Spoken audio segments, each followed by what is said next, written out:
May tanong sa akin, good morning boss, paano po pagka unregistered naman yung online lending at ganun din kagarapal ang paniningil? Orit, napakagandang mensahe po nito, pero bago natin sasagutin, imbitahan ko muna sana kayo na pakisuportahan po sana ang aking mga social media account sa YouTube, Facebook and TikTok. Sa video po natin, alamin po natin ano ba po pwede natin gawin doon sa mga OLA na mga unregistered na pero grabe pa rin maningil, mga garapal pa rin maningil. Pero bago ho yan, disclaimer po muna, hindi po ako abogado. Ako po'y maniningil.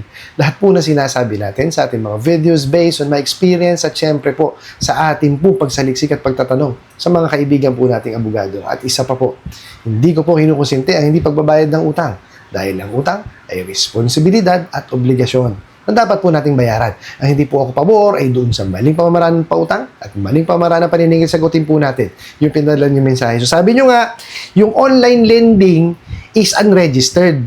Pero, ganun pa rin kagarapal maningil. Mas lalo na kung dapat yan kinukomplain. At saka dapat yan dinidemanda. Kasi in the first place, hindi ho dapat sila nagpapautang. Dahil nga illegal Di po ba? Pagka ho ang isang kumpanya ay illegal, wala ho silang karapatan na magpautang, lalo kung online lending apps. Naku po. Yan ho yung mga dapat na mga pinakukulong. Di ba? Kasi unang-una, tingnan mo diyan ho nagsimula yung mga masamang pamamaraan po ng paniningil. Kasi nga hindi sila regulated Di ba? Yun nga po mga regulated na mga OLA. Diba? Meron pa ring mga nangwawalang yung maningil. Lalo yan.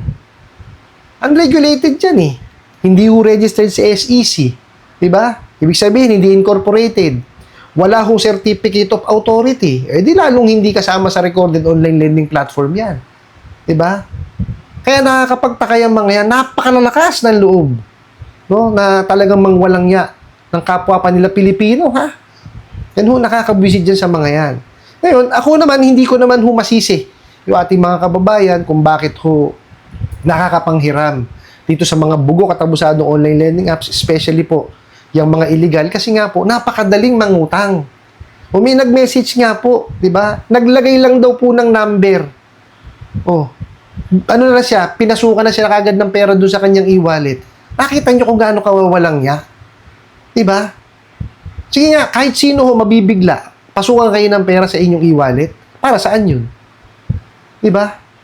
Kasi ang isang utang, para yan maging binding. Dapat yan, meron kayong naging ugnayan. Meron kayong kasunduan. Regardless yan kung verbal o inyong pinirmahan. Yung pirma pwedeng tatlong klase yan. Electronic, digital, or yung traditional na pamamaraan po ng pagpirma. Okay? Kasi po, kailangan yan talaga meron kayong napag-uusap na. Okay? May termino na kayong dalawa. Dito sa mga bugo katabusadong online lending apps, lalo yung mga illegal, naku po, Mario Joseph, nakita nyo, number pa lang ang inilagay, pinadala na kagad ng pera. Asan ang kasunduan dun? Diba? Sasabihin nila yung click to accept, wala namang click to accept dun. Ang kinlik dun, nung nag-a-apply, is yung pinapayagan niya or binibigyan niya ng permission. Yung nanghihiram na ma-access yung kanyang telepono. Di ba? Sutil nga. Mga siraulo. Saan kayo nakakita nun? Nanghihingi ng access sa telepono? Para saan? Di ba? Saan lending kayo nakakita ng ganon? Sige nga, pumunta kayo sa ibang mga lending. Hinahanapan ba kayo ng access sa telepono? Hindi po. Di ba? Most probably, hihingan kayo ng sketch sa bahay po ninyo. Pero yung hihingan kayo ng access at nanakawin yung information ng inyong telepono, maliho yun. Kasi breach kagad yun ng inyong privacy. Wala silang karapatan doon. Ito mga sasabihin ko sa inyo, nandun na ako. Dahil ang ekonomiya natin ngayon talagang bagsak.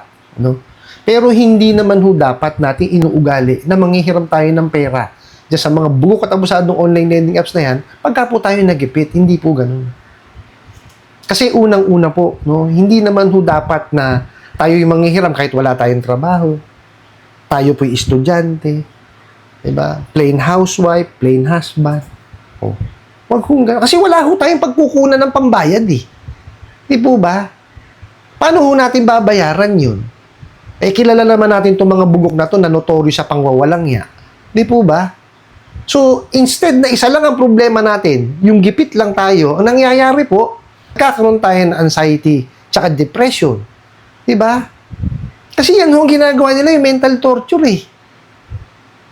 Para kayo ay madiretso na doon sa anxiety at depression. Diba? Instead na isa lang ang problema natin, abay dumadami. Di po ba, instead na yung focus natin is gumawa tayo ng paraan, maghanap buhay tayo. Diba? Para tayo magkapera, para tayo maibigay natin yung pangangailangan ng ating pamilya.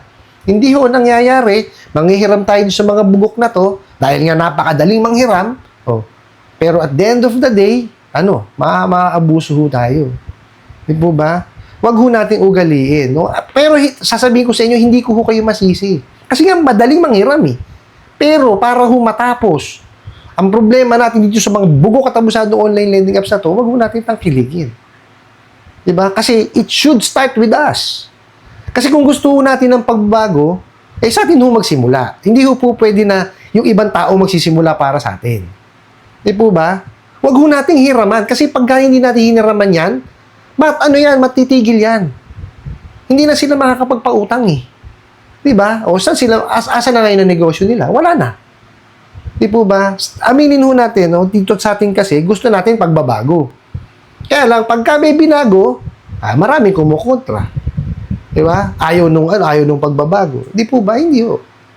If we want change, kailangan po simulan natin sa sarili natin. Hindi ho natin po pwedeng iasa sa ibang tao yun. Di po ba, kagaya po yan. Kontrolado natin dapat yung sarili natin. Alam natin na wala tayong kakayanan, bayaran. Yung nahiram natin, huwag tayong manghiram. Di po ba? Pagka kayo nakaranas ng ganyan, unregistered, tapos nanghaharas, i-report nyo po yan sa SEC, sa NPC. Kung yan, under ng BSP, sa BSP nyo po, PNP, NBI, PAOK, at saka sa CICC na rin po. Para matrace yung mga bugok na yan. Now, pagka yan po na raid, kailangan yan, puntahan po ninyo para po masampahan po ninyo ng kaukulang demanda or kaso. Okay? Huwag niyo papasawalang bahala yung ginawa sa inyo kasi biruin nyo, napakahirap nung mental torture na inabot po ninyo. Di po ba? Iba ho yung utak ang apektado eh. Lahat ho yan, ay damay. Diba? Parang ipin lang po yan eh. Pag ipin, sumakit, buong katawan mo. May depresya na rin. Ganyan ho yung mga ola na yan. Salot sa lipunan yung mga yan eh. Para sakit sa ipin. Ng kamuti yung mga yan. Hindi ho talaga sila marunong maningil. At lalong hindi marunong magpautang yung mga yan. Nagkaroon lang ng pera yung mga yan. Naku po, ayan na.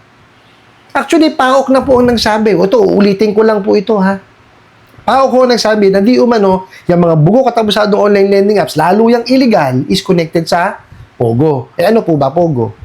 Hindi po ba illegal? Paano nila lilinisin? Kasi ang iniisip nila doon, paano nila lilinisin yung pera? Ayan, pinapautang. Money laundering ho daw yan, di umano.